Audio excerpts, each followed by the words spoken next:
న్యూజిలాండ్తో 5 టీ20ల సిరీస్ను మరో 2 మ్యాచ్లు మిగిలి ఉండగానే కైవసం చేసుకున్న టీమిండియా మరో పోరుకు రెడీ అయింది. బుధవారం విశాఖపట్నం వేదికగా జరగనున్న 4 టీ20లో న్యూజిలాండ్తో భారత్ తలపడనుంది. ఇప్పటికే కైవసం చేసుకోవడంతో ఆఖరి 2 మ్యాచ్ల్లో బెంచ్ ఆటగాళ్లను పరీక్షించే అవకాశం ఉంది. ఈ క్రమంలోనే తుది జట్టులో ఎవరిపై వేటు పడనుంది, ఎవరికి అవకాశం దక్కనుందనేది ఆసక్తికరంగా మారింది. గౌహతి వేదికగా జరగనున్న 3వ టీ20లో 3 వికెట్లతో భారత్ విజయంలో కీలక పాత్ర పోషించిన జస్ప్రీత్ బుమ్రాకు విశాఖ టీ20 నుంచి విశ్రాంతి ఇచ్చే అవకాశం ఉంది. మెగా టోర్నీకి ముందు వర్క్లోడ్ మేనేజ్మెంట్లో భాగంగా బుమ్రాను ఈ మ్యాచ్ నుంచి పక్కన పెట్టనున్నారు. అతని స్థానంలో హర్షదీప్ సింగ్ బరిలోకి దిగనున్నాడు.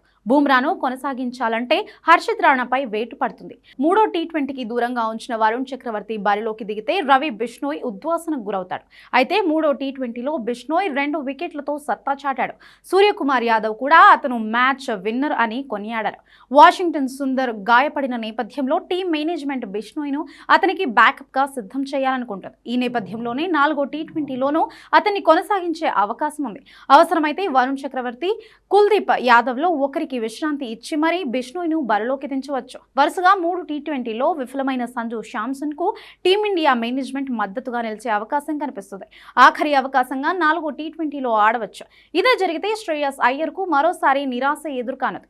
చివరి 2 టీ20 మ్యాచ్లకు తిలక్ వర్మ దూరం అవ్వడంతో అయ్యర్ను జట్టులో కొనసాగించారు. తిలక్ వర్మకు బ్యాకప్గా అయ్యర్ను రెడీ చేయాలనుకుంటే 4వ టీ20లో అతను ఆడవచ్చు. అప్పుడు సంజు శాంసన్ లేదా ఈశాన్ కిషన్లో ఒకరిని తప్పించవచ్చు. అవసరమైతే అభిషేక్ శర్మకు రెస్ట్ ఇవ్వచ్చు. సిరీస్ గెలిచిన నేపథ్యంలో చివరి 2 మ్యాచ్లను పూర్తిగా ప్రయోగాలకు వాడుకునే ఛాన్స్ కూడా ఉంది.